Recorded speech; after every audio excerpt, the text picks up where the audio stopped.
Conditions at a Baltimore cemetery are leaving families angry and sad. They say headstones are damaged, covered in grass, and even claim that some are missing. WMAR 2 News' Ray Strickland joins us now with more on that story tonight. Ray? And Kelly, we spoke to two different people, both claiming the same exact thing, that the conditions you mentioned at Mount Carmel, a cemetery located on the city's south side, are terrible. And they say the owner is doing next to nothing to fix the issues. Because this is where I spend at least once a day. At least once a day I come by here. I'm that close. Rob McDonald buried his 4-month-old daughter at Mount Carmel in 1998.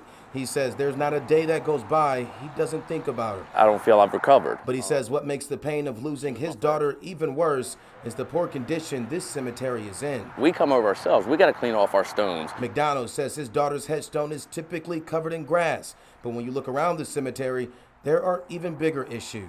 There's one standing, but just behind it, laying up on that tree and back in there, stones.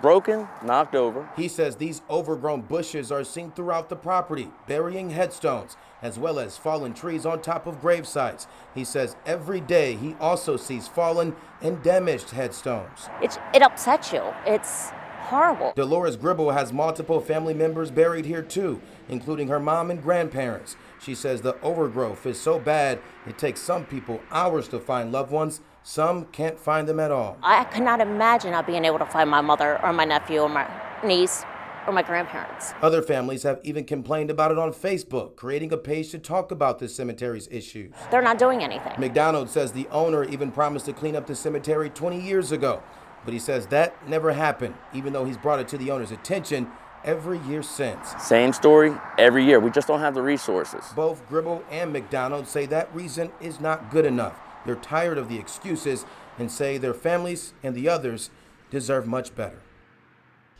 And McDonald says he wants to move his daughter, but he says that'll be just too expensive. Gribble says her mother wanted to be buried with her parents, so she can't move her either. Now they say they're just stuck waiting on the owner to fix these problems.